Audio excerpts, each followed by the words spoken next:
நீண்ட கால பயிர்கள். இது வரைக்கும் பார்த்தோன்னா 4 வருஷத்துலேயே நீங்கள் வெட்டிக்கலாம். மிட் டேர்ம் கிராப்ஸ்ன்னு சொல்லக்கூடியது. இப்போ இது லாங் டேர்மாக ஒரு 14 வருஷத்துக்கு மேலே நீங்கள் வச்சு வளர்க்கக்கூடிய மரங்கள் அப்படிங்கிறது தான் நீண்ட கால பலன் சொல்லுவோம். அதாவது long term crop, long term rotation அப்படின்னு சொல்லுவது. அதில் வந்து முதல் கேட்டகரியாக வருது வந்து பார்த்தீங்கன்னா சந்தனம். சந்தனம் அப்படிங்கிறது வந்து பார்த்தீங்கன்னா சாண்டலம் ஆல்பம் அப்படிங்கிறது வந்து இதனுடைய தாவரங்களுக்கு பேர். சாண்டலம் அப்படின்னா சந்தனத்திலிருந்து ஒரு கிடைக்க வேர்டு தான் சந்தனமாக மாறிடுது. அதுதான் சாண்டலம் அப்படிங்கிறது நம்ம சந்தனமாக மாறிடுது. அது ஆல்பம் அப்படிங்கிறது வந்து அதனுடைய வெள்ளை பகுதி இருக்குல்லையே, அதுக்கு பேர் ஆல்பம்னு சொல்கிறாங்க. ஒரு ஆல்பத்தை வந்து டெக்கரேட் பண்ணால் எப்படி சுற்றி டெக்கரேட் பண்ணுவோம்ல, அது மாதிரி இந்த வெள்ளையாக சுற்றி இருக்கிறதுனால இது ஆல்பம் அப்படின்னு பேர். இது சந்தனம் ஆல்பம் அப்படிங்கிறது தாவரங்களுக்கு பேர். இந்த மரம் வந்து பார்த்தீங்கன்னா இந்தியா மரம் தான். இது வெளிநாட்டு மரம் கிடையாது, இந்தியாவில் மட்டும்தான் இருக்குது. இந்தியாவில் வந்து பார்த்தீங்கன்னா மெயினாக வந்து பார்த்தீங்கன்னா ஒரு மேற்கு தொடர்ச்சி மலையில் கர்நாடகா, தமிழ்நாடு, சத்தியமங்கலம் அப்படியே நீங்கள் ஊட்டியிலேருந்து அப்படியே எடுத்துக்கோங்க. அப்படியே எடுத்துகிட்டு கர்நாடகா போயிடும். கர்நாடகா குடகுமலை வரைக்கும் வந்து இப்போ பரவி காணப்படுகிறது. மற்ற கிழக்கு தொடர்ச்சி மலைகள்லையும் அங்கங்கே காணப்படுகிறது. அதிகமாக சத்தியமங்கலம் ஏரியாவுக்கும் மைசூர் ஏரியா அந்த பகுதிகளெலாம் இது இயற்கையாக காடுகளில் இருக்குது. அதுவும் மேக்ஸிமம் பார்த்தீங்கன்னா கர்நாடகாவில் மைசூர் ஏரியாவில். அதனால் மைசூர் ராஜா வந்து அந்த காலத்தில் இதில் வந்து வாசனை திரவியம், எசென்சியல் ஆயில் சொல்லக்கூடிய வாசனை திரவியம் எடுத்து அந்த காலத்தில் நம்ம திருப்பியும் மகாராஜாலாம் யூஸ் பண்ணிட்டு அந்த காலத்திலே இதை வந்து எடுத்துருக்காங்க. அதனால் அந்த சந்தனத்தினுடைய இந்த வாசனை திரவியம் வந்து அந்த காலத்திலே மிக அற்புதமாக இருந்துட்டு வெளிநாட்டில் கூட ஏற்றுமதி வந்து நம்ம நாட்டில் தயார் பண்ணி அந்த காலத்துலேருந்தே இந்த சந்தன ஆயில் வந்து ஏற்றுமதி ஆகிட்டே இருக்குது. இந்த சந்தன மரம் வந்து பார்த்தீங்கன்னா சாண்டலேசிய குடும்பத்தை சேர்ந்தது. இது வந்து வறட்சியில் வளரக்கூடிய ஒரு தாவரம். வறட்சியிலலாம் பார்த்துக்கோங்க, தண்ணி தேங்கக்கூடாது, தண்ணி தேங்கக்கூடாது. களிமண்லேயும் கொஞ்சம் வறட்சி கம்மியாக இருக்கும். கரிசலில் கூட வருது, களிமண்ணில் கொஞ்சம் வறட்சி கம்மியாக இருக்கும், வளராது. வளர் ஒரு நேரத்தில் வளராது, மற்ற இடங்கள்ல எல்லா மண்ணிலையும் ஓரளவு வளரும். சுண்ணாம்பு மண் இதெல்லாம் கொஞ்சம் வளராது. மற்ற எல்லா மண்ணிலையும் மிக நல்லா வளரக்கூடிய அற்புதமான மரம் சந்தன மரம். இந்த சந்தன மரத்தை பொறுத்த மட்டும் வருஷத்துக்கு 2 தடவை பூக்குதுங்க, 2 தடவை காய்க்கும். வருஷத்துக்கு 2 தடவை பூத்து 2 தடவை காய்க்கும். ரெண்டாவது வந்து பார்த்தீங்கன்னா இந்த சந்தனம் வந்து பார்த்தீங்கன்னா அதுக்கு வந்து ஒரு தனியாக வளராது. அதுக்கு வந்து ஒரு தொடை கேட்கும், ஒரு பாரசைட்ஸ் இது பேர். ஒரு பாரசைட்ஸ் இருக்கிறனால தொடக்கண்டு வந்து கேட்கும். அது வந்து 3 வகையான தொடக்கண்டை நம்ம வந்து நடத்துகிறோம். முதல் வந்து நாங்கள் பயிர் நடும்போது ஒரு பொன்னாங்கண்ணி கீரையோ ஒரு தொட்டாச்சினி செடியோ நடணும். நாங்கள் வந்து பொன்னாங்கண்ணி கீரை நட்டு ஒரு 6 மாதத்துக்கு நம்ம வளர்த்துறோம். 6 மாதத்துக்கு நம்ம பொன்னாங்கண்ணி கீரை நட்டு வளர்த்துறோம். அடுத்து விவசாயிகள் நீங்கள் நடும்பொழுது ஒரு துவரையோ ஒரு அகத்தியோ நீங்கள் வச்சு நடணும். அது வந்து ஒரு 4 வருஷத்துக்கு ஒரு அகத்தியோ ஒரு துவரையோ கூட இருந்தால்தான் அந்த சந்தன மரம் என்ன ஆகுது, மிக நல்லா வளரும். அடுத்து பெர்மனண்ட் போஸ்ட் அப்படின்னு சொல்லிட்டு ஒரு 10 அடி பக்கத்தில் 10 அடியில் இன்னொரு மரம் இருக்கும். அது என்ன மரம்னாலும் இருக்கலாம், வேங்கை இருக்கலாம், செம்மரமாக இருக்கலாம், மாக்கனியாக இருக்கலாம், இல்லை தென்னை மரம் இருக்கலாம், ஏதோ பாட்டு மரம் இருக்கலாம். ஏதோ ஒரு மரம் 10 அடிக்கு 5 வருஷத்துக்கு பிறகு ஒரு 10 அடியில் ஒரு நிரந்தரமாக ஒரு அந்த வேர் வந்து 10 அடி தூரம் போய் அந்த சத்தை எடுக்கும். முதல்ல வந்து கொஞ்சம் தூரம் எடுக்கும், ஒரு 2 அடி 3 அடி வரைக்கும் இருக்குது. அடுத்த ஒரு 10 அடி வரைக்கும் அந்த வேர் போய் பக்கத்தில் உள்ள மரத்தினுடைய சத்தை எடுத்து வளரக்கூடிய ஒரு தன்மை இருக்கிறதுனால இது வந்து ஒரு பாரசைட் செடின்னு சொல்லுவோம். அதனால என்ன செய்யணும், சந்தன மரம் நடும்போது பார்த்தீங்கன்னா சந்தன மரம் மட்டும் நீங்கள் மோனோகிராஃபிங் பண்ணாதாங்க. ஒரு வருஷம் சந்தன மரம், இன்னொரு வருஷம் வேறு ஏதாச்சும் ஒரு டிம்பர் மரம், அது மாதிரி மாற்றி மாற்றி நடும்போது உங்களுக்கு சந்தன மரமும் நல்லா வளருது, டிம்பர் மரமும் வந்து.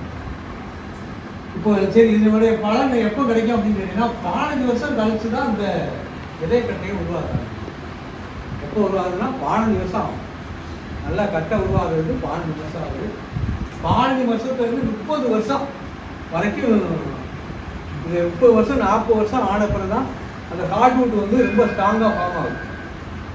அந்த இடம் வந்து ஆல்கலாய்டை சுரந்து அந்த வாசனை திரவியத்தை அந்த விதைய கட்டையில் போய் சேர்த்துக்கிட்டே இருக்கும். சேர்த்து வளர்ந்துட்டு வந்து ஒரு 30 வருஷம் தேவைப்படும். அதனால தான் நாங்கள் இதை வந்து நீண்ட கால பயிர் சொல்லுவோம். நீண்ட கால பயிர்னா அதான் ரொம்ப நாள் கழிச்சா விளையாண்டு. இதனுடைய வாசனை அப்படின்னு பார்த்தீங்கன்னா வேர்லேருந்து நுனி வரைக்கும் வாசனை இருக்கும். எங்கே அதிகமாக இருக்குன்னு பார்த்தீங்கன்னா அந்த இதய கட்டையில் தான் வாசனை இருக்கும். வெள்ளை பகுதியில் வாசனை கம்மியாக தான் இருக்கும். இதில் தான் வாசனை அதிக எண்ணெய் எங்கே இருக்குன்னு கேட்டிங்கன்னா வேரில் தான் இருக்குது. இதை கிட்டத்தட்ட ஒரு 21 வகையாக பிரிக்கிறாங்க. ஒரு மரத்தை வெட்டினீங்கன்னா ஒரு 21 வகையாக இதை சுடுகுண்டாக நறுக்கி, ஆனால் குச்சி முதற்கொண்டு இதில் வந்து விற்றுக்கலாம். எதுவுமே வேஸ்ட்டு கிடையாது. எல்லா பொருளும் எல்லா பொருளும் தீக்குழி வந்து பத்தி தயாரிக்கிறது குச்சி மாதிரி பொருள் வாங்குறாங்க. மற்றபடி வேர் வந்து பார்த்தீங்கன்னா வெளிநாட்டு வேர் ஒரு ஒரு ஒரு எம்எல் சந்தன ஆயில் 2500 ஒரு மில்லி 2500 ஒரு மில்லியை திறந்தா ஒரு கிலோமீட்டருக்கு மடங்கும். அந்த அளவுக்கு அதனுடைய பவர் இருக்குதுங்க. அதனால இதனுடைய வேர் தான் அதிக விலைக்கு போகுது. அதுக்கடுத்து வைரமாஞ்ச கட்டை, நம்ம எப்படி இந்த கரும்புல எப்படி வேர் தூர்கரும்பு நல்லா இரும்பு சத்து இனிப்பு அதிகமாக இருக்கும், அதே மாதிரி வேர்லேயும் அடியில் உள்ள கண்டுகளையும் நல்லாயிருக்கும். மேலே போக போக அதனுடைய கட்டையினுடைய வைரமாஞ்ச கட்டையினுடைய தன்மை குறையும். பார்த்தீங்கன்னா அது ரேட்டு குறையும். அதனால 21 வகையாக பிரித்து ஒவ்வொருக்கும் தனித்தனி ரேட் போட்டு விற்கிறாங்க. இது வந்து பார்த்தீங்கன்னா உங்களுக்கு முதல்ல கொஞ்சம் கேர்ஃபுல்லாக வளர்க்கணும். இது மற்ற செடி மாதிரி நீங்கள் சும்மா வச்சா உடனே வந்துடும் அப்படின்னா அது வராது. கொஞ்சம் இதை நாற்று வாங்கும் போதே நல்ல தரமான நாற்றை வாங்கணும். அதெல்லாம் நம்ம சொல்லுவோம். அடுத்து நடும்போது ரொம்ப பொறுப்பாக கையாண்டு நட்டால் தான் இது வரும். இல்லைன்னா நிறைய கேஷுவாலிட்டி சந்தன மரம் வாங்கி நட்டங்க, ஒரு மரம் நட்டாங்க 30 தாங்க இருக்குது அப்படின்பாங்க. இன்னும் நடுவு வந்து சரியான பராமரிப்பு இல்லாமல் நடுறதுனால நிறைய கேஷுவாலிட்டி வர்றதுக்கு வாய்ப்பு இருக்குது. அதாவது சரியான முறையில் கையாண்டு நட்டால் மட்டும்தான் இது வந்து உயிர் பிடிக்கக்கூடிய தன்மை உள்ளது. ரொம்ப பக்குவமாக நடக்கும் இந்த செடி, அப்படின்னா தான் நல்லா வளரும். அதனால் சந்தனம் வந்து பார்க்கணும். இது மெயினாக வந்து எசென்சியல் ஆயிலுக்காக வளர்க்குறோம். இப்போ நம்ம கர்நாடகாவில் பார்த்தீங்கன்னா தனியார் ஃபார்மர் வந்து மைசூர் சேனல் ஷோக்கில் ஒரு அக்ரிமெண்ட் போட்டுட்டு வளர்த்து அவங்களுடைய வியாபாரம் பண்ணிடுறாங்க. அந்த அளவுக்கு கவர்மெண்ட் வந்து பெரிய கொடுத்துருக்கு. இப்போ தமிழ்நாடு கவர்மெண்ட் வந்து பார்த்திங்கன்னா நம்ம வளர்க்கலாம், அது மாதிரி ஃபாரஸ்ட் டிபார்ட்மெண்ட்லேயே வச்சுக்கலாம்னு சொல்லிட்டு ஒரு கவர்மெண்ட் வந்து ஆர்டர் போட்டிருக்காங்க. நீ வரக்கூடிய காலகட்டத்தில் நீங்களும் ஒரு கம்பெனியில் விற்கலாம் அப்படிங்கிற ஒரு பாலிசி வந்து சேஞ்ச் ஆகிறதுக்கு வாய்ப்பு இருக்கிறதுனால இந்த சந்தன மரமும் நீங்கள் எல்லோரும் நடலாம். எல்லா வகையான வறட்சியை தாங்கி வளரக்கூடியது, மண் சத்து கம்மியாக இருந்தாலும் வளரக்கூடியது, கலர் ஓவர் களிமண் இல்லாத மற்ற எல்லா மண்ணிலும் வளரக்கூடிய மிக அற்புதமான மரம்.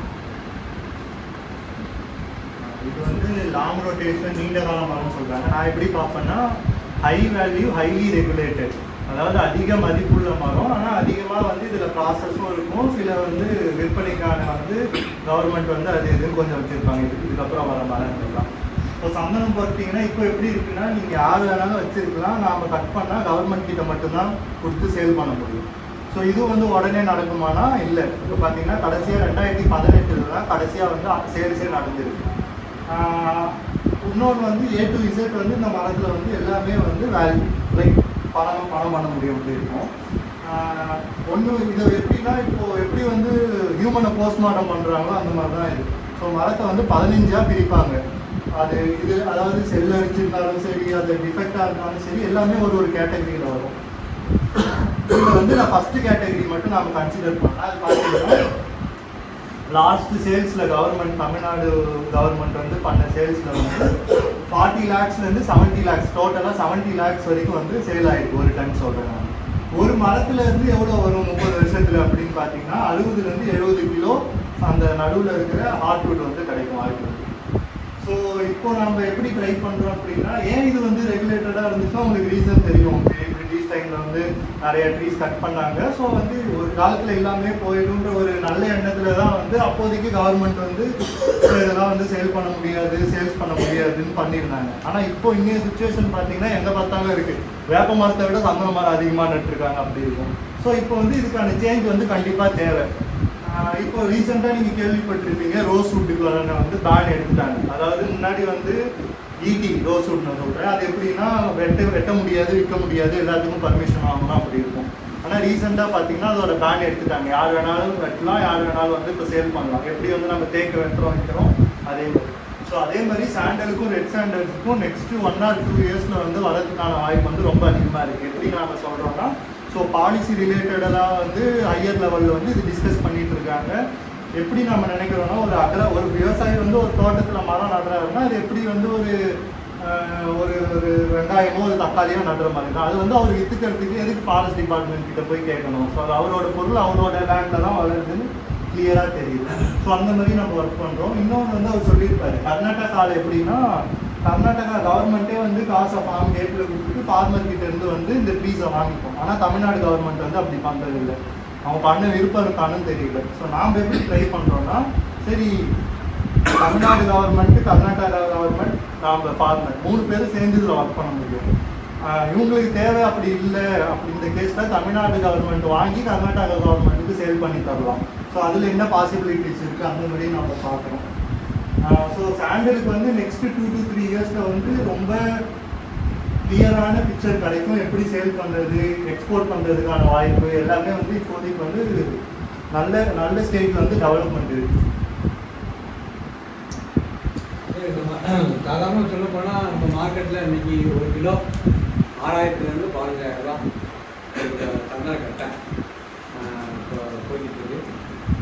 இது வந்து எல்லோரும் வளங்க, ஆனால் கட்டாயம் வந்து உங்களுக்கு எல்லாத்துக்கும் நல்ல மார்க்கெட் பண்ணுறதுக்கு நல்ல ஸ்கோப் இருக்குது. கவர்மெண்ட் வந்து எல்லாத்துக்குமே ரிலாக்ஸேஷன் பண்ணிகிட்டு இருக்காங்க. ஒரு முறை 2 முறை தான் அன்அஃபிஷியலாக சேல் பண்ணுவாங்க. அது உங்கள் நீங்கள் அன்அஃபிஷியலாக சேல் பண்ணும்போது யார்ட்டையும் கேட்க அது உங்கள் திறமையா. அது கடைசியில் நம்ம மீட்டிங்கில் சொல்லக்கூடாதுல்ல, கன்னியாகுமரி சொல்லி கேள்வி நேரம் சுருங்கிட்டே வந்துச்சு. கேள்வி நேரம் சுருங்கிடும். சரி ரைட். அடுத்த படம் இதில் எதுவும் சந்தேகம் தான் அடுத்து போனால் நெக்ஸ்ட்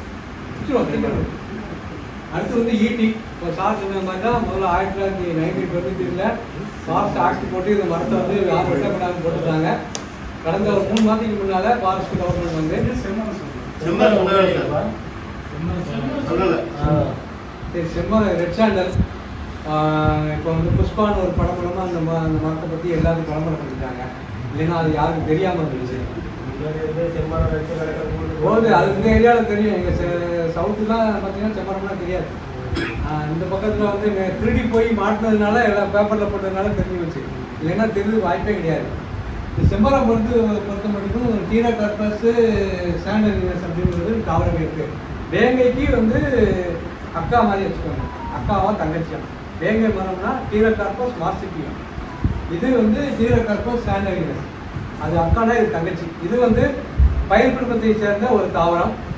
அதே மாதிரி வேறு இதில் வந்து பார்த்தீங்கன்னா ரைசோபியம்ங்கிற பாக்டீரியா உருவாகி வானத்தில் இருக்கக்கூடிய தலச்சத்துக்களை கிரகத்தி பூமி மூலமாக மண்ணில் கொடுத்து மண் மூலமாக இந்த செடி வேகமாக வளரக்கூடிய ஒரு பயிர் குடும்பத்தை சார்ந்த ஒரு மரம். இது இந்தியாவில் உள்ள மரம் தான், உலகத்தில் எங்கேயுமே கிடைக்காது. இந்தியாவில் வந்து பார்த்தீங்கன்னா அது பர்டிகுலராக ஆந்திராவில் மட்டும்தான் இயற்கையில் காடுகள் இருக்குது. அதுவும் இந்த திருப்பதிக்கு பின்னால் சித்தூர் பகுதியில் அந்த திருப்பதி மலை ஏரியாவில் மட்டும்தான் உலகத்தில் இருக்குது. வேறு எங்கேயுமே இது இயற்கையில் கிடையாது. தமிழ்நாட்டில் கூட ஈவன் இந்த மரம் கிடையாது. அங்கே தான் இயற்கையாக காடுகள் இருக்கக்கூடிய ஒரு மரம்.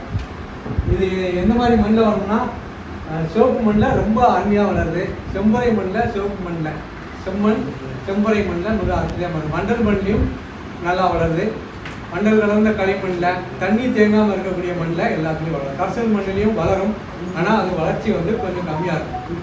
கர்சல் மண்ணில் வளரும், வளர்ச்சி கம்மியாக இருக்கும். ஆனால் சிவப்பு மண்ணிலையும் செம்பறை மண்ணிலும் வளர்ச்சி நல்லாயிருக்கும். என்ன வந்து பார்த்தீங்கன்னா இது வந்து வளர்ச்சியை தாங்குமானா நல்ல வளர்ச்சியை தாங்கி வளரக்கூடிய ஒரு மரம். நீங்கள் திருப்பதி ஏரியாவில் பார்த்தீங்கன்னா வறட்சியான ஏரி, அதே வறட்சியான பகுதியில் இதுவும் வளரும் செம்பரம். ரெண்டாவது வந்து பார்த்தீங்கன்னா இது தண்ணி தேங்கமா வருமா அப்படின்னா தண்ணி தேங்கினா வராது, செத்து போயிடும். அதனால் தண்ணி தேங்குற பகுதியில் இதில் நடாதுங்க. வறட்சியில் வளரக்கூடிய மிக அற்புதமான மரம். செம்மண் செம்பறை மண் இருக்கிறவங்க இதை பிளான்டேஷன் பண்ணலாம். மிக அற்புதமாக வளரும். தண்ணி கொடுக்க மிக அற்புதமாக. தண்ணி ஒரு வருஷத்துக்கு நிப்பாட்டிட்டேனாலும் அது வளர்ந்துகிட்டே இருக்கும். ஒரு 2 வருஷம் வரைக்கும் தண்ணி கொடுத்தா போதும். அதுக்குள்ள உழுது விட்டீங்கன்னா போதும், மழை தண்ணியிலே இது வந்து வளரக்கூடிய மிக அற்புதமான மரம். இதுவும் நேராக தான் போகும். பார்த்தீங்கன்னா போல் பார்த்தீங்கன்னா எப்படி போகுது, ஸ்ட்ரெயிட்டாக போகும். இது என்ன செய்கிறாங்க, வளர்க்கும் போது பார்த்தீங்கன்னா இது வந்து ரெட்டை பிராஞ்சாக வரும். இது செம்மரத்தில் வந்து பார்த்தீங்கன்னா நுனியில் 2 பிராஞ்சாக வரும். இவங்க வந்து பூரா குச்சியோட இப்போ கீழே வந்து மொட்டை வெட்டி நீளமாக வளர்க்கணுங்கிறதுக்காண்டி என்ன செய்கிறாங்க, விவசாயிகள் வந்து மொத்த 2 இதில் ஒன்றை வெட்டி அது போட்டெல்லாம் குச்சியாக போய் நுனியில் பிற பிராஞ்சஸ் வந்து ஒழிஞ்சு போயிடும். அதனால் வந்து இந்த ரெட்டையாக போகிறத விட்டுறணும். நுனியை எக்காரத்தை கொண்டு என்ன செய்யக்கூடாது, செம்மரம் வைக்கிறவங்க டச் பண்ணவே கூடாது. ஏன்னா நுனியில் 2 தான் போகும், 2 பிராஞ்சாக தான் போகும். அதனால் நுனியை மட்டும் தொடக்கூடாது. அடுத்து வந்து பார்த்திங்கன்னா இது வந்து வறட்சியில் வளரக்கூடியது, நல்லா வளரக்கூடிய எல்லா வகையான மண்ணிலையும் வளரக்கூடியது. களிமண்ணில் வளராது. அடுத்து வந்து தண்ணி தேங்குற இடத்துல வளராது. கரிசலில் வளரும், வளர்ச்சி கம்மியாக இருக்கும். செம்மண் செம்புரை மண்ணில் அதிகமாக வளரும், கலர் ஒரு நேரத்தில் வளராது. சரிங்களா? இது எதுக்கு போகுது அப்படின்னா வெளிநாட்டில் வந்து சீனா, ஜப்பான் இந்த மாதிரி நாடுகளில் வந்து நிறையா எக்ஸ்போர்ட் ஆகிட்டு இருக்குது. மெயினாக வந்து வயலின், அடுத்து வந்து நம்ம டாய்ஸு பொம்மைகள் தயார் பண்ணுறதுக்கு, அடுத்து வந்து பார்த்திங்கன்னா டெக்கரேஷன், நல்லா பொம்மை அழகான டிசைன் பண்ணுறதுக்கு தான் இது போகுது. இது வந்து ரெண்டாவது வந்து பார்த்திங்கன்னா அங்கே அணு உலைகள் அதிகம். அந்த அணு உலையிலேருந்து பாதுகாக்கிறதுக்கு ரேடியேஷனை வந்து இது வாங்கி வச்சுக்கிட்டு நம்ம உடம்புல வந்து ரேடியேஷன் வராமல் இருக்கிறது கொஞ்சம் கட்ட மாதிரி இருக்கிற பைப்பில் வச்சுருக்காங்க. அந்த மாதிரி இருக்கும்போது ரெண்டாவது வந்து நம்ம எப்படி நகை நட்டு போட்டு பிள்ளைகளை கட்டி கொடுக்குறோம் பொம்பளை பிள்ளைய, அது மாதிரி ஒரு சீதனமாக கூட என்ன செய்கிறாங்க, இதை ஒரு டிசைன் பண்ணி அந்த சீதனமாக இதை கொடுக்குறாங்க பெண்கள் வீட்டில். ஆண்கள் வந்து பெண்கள் கட்டி கொடுக்கும்போது ஒரு சீதனமாக கொடுக்கறதுனால இது வந்து உலகத்தில் வந்து டிமாண்ட் அதிகமாக இருக்குது.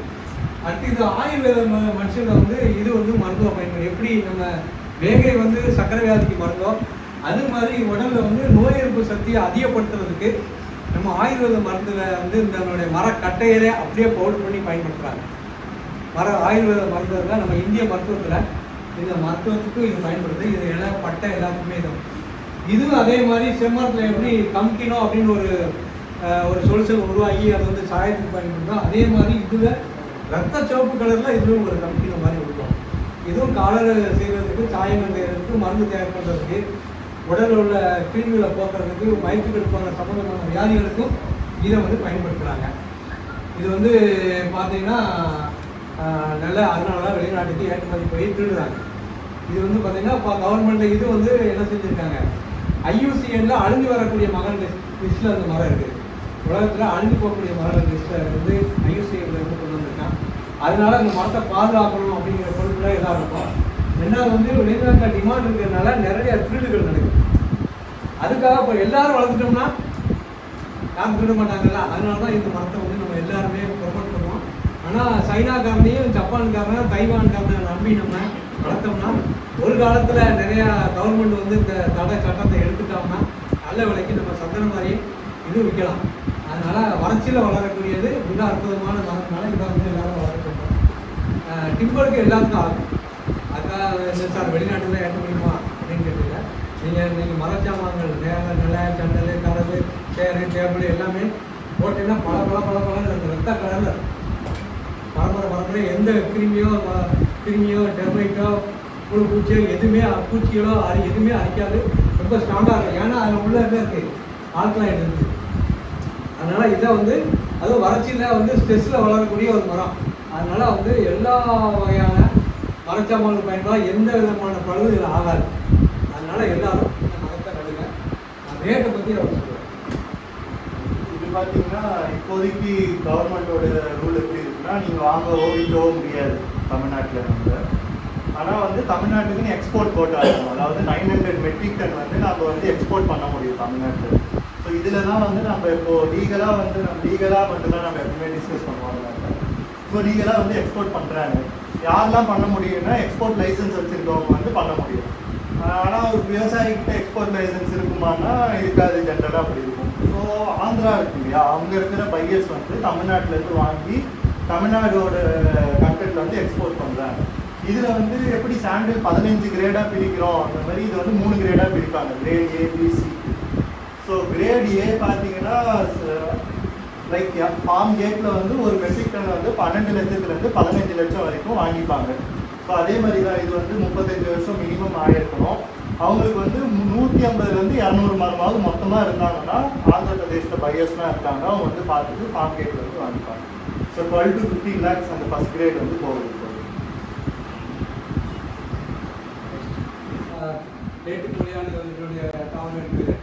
இது வந்து அந்த பயிர் குடும்பத்தை சேர்ந்த ஒரு மரம். அப்படி வேங்கை செம்மரமோ அதே மாதிரி இது வந்து பயிர் குடும்பத்தை சேர்ந்தது. இது நம்ம நாட்டு மரம் தான், வெளிநாட்டு மரம் கிடையாது, நம்ம நாட்டு மரம். காடுகளில் இயற்கையாக இருக்குது. இந்த மரம் கொஞ்சம் ஸ்லோவாக தான் வளருது. மற்ற செம்மரம் வேங்கைலாம் கொஞ்சம் வேகமாக வளரும். இது வந்து கொஞ்சம் ஸ்லோவாக வரும். ஆனால் இதில் டென்சிட்டி பார்த்தீங்கன்னா ஃபஸ்ட்டு கிரேண்டர் 900 சென்டிமீட்டர் பெர் கியூபிக் மீட்டர்னு போட்டுருக்கேன். அந்த அளவுக்கு ரொம்ப உறுதித்தன்மை உள்ள ஒரு மரம். அந்த காலத்தில் வெள்ளைக்காரன் வந்து நம்ம நாட்டில் இருக்கிற ரோஸ்வுட்டை தான் முதல்ல காலி பண்ணிட்டான். ரோஸ்வுட்டை பூரா எடுத்து அவன் நாட்டுக்கு வந்து போய் ஈரோடு இதெல்லாம் அவங்க நாட்டில் தயார் பண்ணுறதுக்கு. ஏன்னா அவங்க பணியில் நம்ம நம்ம மாதிரி செங்கல் பழம் கட்டில் எல்லாமே மரத்தால் தான் செய்யணும், வீடு பார்க்கணும். அதனால் நம்ம நாட்டில் இருக்க மரத்தில், மலையில் இருக்க மரத்தெல்லாம் வெட்டி கொண்டு போனதுனால அவனே பூராத்தையும் காலி பண்ணிட்டோம், அவனே தடத்திட்டு போட்டான் 1922. இதை வந்து வெட்டக்கூடாது அப்படின்னு. அது ஒரு வழியாக நம்ம கவர்மெண்ட்டில் பேசி ஒரு 2-3 மாதத்துக்கு முன்னால் தான் அந்த மரத்தையும் நம்ம நினைச்சோம் விவசாயிகள் வளர்த்து விற்றுக்கலாம் அப்படிங்கிற மாதிரி இப்போ அந்த தடை சட்டத்தை எடுத்து விட்டாச்சு. அதனால் நீங்கள் எல்லோரும் என்ன செய்யலாம், இந்த மரத்தை வளர்க்கலாம். பயிர் கொடுப்பதுனால எல்லா வகையான மண்ணிலையும் வளரும், தண்ணி மட்டும் தேங்கக்கூடாது. தீ பிடிச்சா கூட பயிர் காடின்னு சொல்லக்கூடியது. பயிர் காடின்னா வந்து தீ பிடிச்சா கூட அது தாங்கி நிற்கும், உயிர்க்கும். ஆனால் தண்ணி தேங்கினா செத்துக்கும், தண்ணி தேங்கினா செத்துக்கும். வறட்சியிலையும் வளரும், தண்ணி கொடுத்தா நல்லா வளரும். கலர் ஒவ்வொரு நேரம் தவிர்த்து தண்ணி தேங்காத அனைத்து நிலங்களையும் நல்லா வளரும். மெதுவாக தான் வளருமையா, வேகமாக வளரும், ஸ்ட்ரெயிட்டாக தான் இருக்கும் போர்டு. பறக்குது, அதான் கொஞ்சம் கொஞ்சமாக பறக்கும். இடவெளி நிறையா கொடுத்தா அப்புறம் தான் பறக்கும். பக்கத்தில் வச்சுன்னா பறக்க அது குச்சியாக போயிடும். அது கடைசியில் நம்ம பேசுவோம் உயரம் என்னது. இது வந்து ஸ்ட்ரெயிட்டாக தான் போகும். நீங்கள் வந்து என்ன சொன்னால் பென்சில் இருக்கும்போதே கட் பண்ணி விட்டு ஓரளவு விடணும். அதாவது முதல் 1 வருஷத்தை விட்டுருங்க, 2ஆம் வருஷத்துலாம் கட் பண்ணவே ஆரம்பிக்கும். அது மாதிரி பண்ணிங்கன்னா இதே மாதிரி இப்போ பாருங்கள் 20 அடி 30 அடிக்கு ஸ்ட்ரெயிட்டாக போயிடும். நீங்கள் ஒன்றுமே கவலைப்படுறது எல்லாம் வளர்ந்து போகுமா அப்படின்னா இல்லை, ஸ்ட்ரெயிட்டாக போகும். கொஞ்சம் ஸ்லோவாக வளரும். எவ்வளோ மெதுவாக வளருதோ அவ்வளோ அடர்த்தி அதிகம், டென்சிட்டி அதிகம். எவ்வளோ டென்சிட்டி இருக்கோ அவ்வளோ ரேட்டு போகும். இதுவும் பார்த்தீங்கன்னா ரோஸ் கலரில் ரத்த கலருக்கு போகிற மாதிரி ரோஸ் கலரில் ஆல்கலைன் எல்லாம் சுரந்து ரொம்ப கடினமாக இருக்கும். தேக்கை விட கொஞ்சம் அடர்த்தி அதிகம்னா என்ன மரம் அப்படின்னு கேட்டிங்கன்னா அந்த ரோஸ் மரம். ஆசாரிக்கு வந்து அந்த காலத்தில் கொஞ்சம் கர்நாடகாவில் பார்த்தீங்கன்னா இந்த மாதிரி நீங்கள் டிசைனில் நிறையா பெரிய பெரிய அரண்மனைகள்லாம் போய் பார்த்தீங்கன்னா அவன் வச்சிருக்கக்கூடிய கட்டில் இருந்து அவனுடைய அந்த அழகு ஜாமா ஃபுல்லாக அது இது பெட்டி பாக்ஸ்லாம் வச்சுருப்பாங்க. வெற்றில பெட்டி மாதிரி நிறையா டிசைனாக பாக்ஸ்லாம் வச்சுருப்பாங்க. எல்லாத்தையும் இந்த மாதிரி அழகாக செஞ்சு இன்றைக்கி கர்நாடகாவில் இதெல்லாம் சேல்ஸில் இருக்குது. ஒரு பெட்டி வந்து பார்த்தீங்கன்னா 3000-4000 கொடுப்பாங்க. இந்த மாதிரி நிறையா டெக்கரேஷனுக்கு போகும். இது கப்பல் தயாரிப்புலேருந்து எல்லாத்துக்கும் பயன்படும், எல்லா இன்ஸ்ட்ருமெண்ட்டும் தயார் பண்ணுறதுக்கு பயன்படும். ஏன்னா ரொம்ப ஸ்ட்ராங்கான உண்டு. இது போட்டீங்கன்னா பரம்பரை கிடக்கும், ஒன்றுமே ஆகாது. அவர் சொன்ன மாதிரி மாடர்ன் டெக்னாலஜினா தான் 2 பக்கம் வந்து புது வீடு கட்டுறோம்ல, அப்படின்னா பழங்காலத்தில் வீடு கட்டினா பாருங்க அரம்பரை மாதிரி பரம்பரையாக குடியிரு கட்டணும். அது மாதிரி உள்ளவங்க இந்த மாதிரி அப்படின்னா பரம்பரை கருவாங்க. வறட்சியில் வளரக்கூடிய வறட்சியை தாங்கும், ஓரளவு வறட்சியை நல்லா தாங்கும், தண்ணி மட்டும் தேங்கக்கூடாது. இது நல்லா டென்சிட்டி இருக்கிறதுனால ரேட்டு நல்ல ரேட்டாக வச்சுருக்காங்க. ஈஸி பார்த்தீங்கன்னா இந்த லாஸ்ட் 3 months வரைக்கும் ஃபார்ம் லேண்ட்லேருந்து சேல்ஸ் எதுவும் கிடையாது, இப்போ தான் மாற்றிருக்காங்க. ஆனால் இப்படி நீங்கள் புரிஞ்சுக்கலாம், இப்போது ரோஸ்வுட் ஃபர்னிச்சர்லாம் விற்கிறாங்க இல்லையா, ஸோ எங்கேருந்து வாங்குவாங்கன்னா ஃபாரஸ்ட் டிபார்ட்மெண்ட் ஆப்ஷன்லேருந்து வாங்குவாங்க.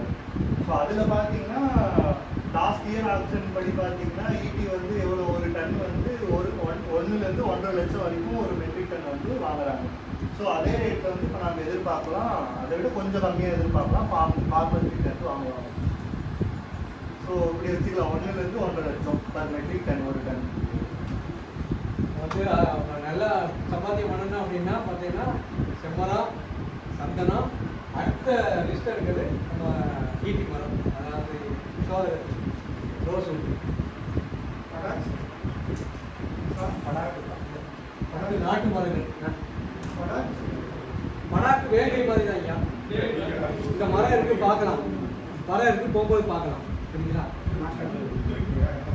படாக்கு வந்து வேங்கை எப்படியோ வேங்கை மாதிரியே எல்லா வகையான மண்ணிலையும் வளரும், வளர்ச்சியும் தாங்கும். குறைஞ்சபட்சம் 15 வருஷத்துக்கு மேலே நீங்கள் வெட்ட ஆரம்பிக்கலாம், 3 அடி 4 அடி.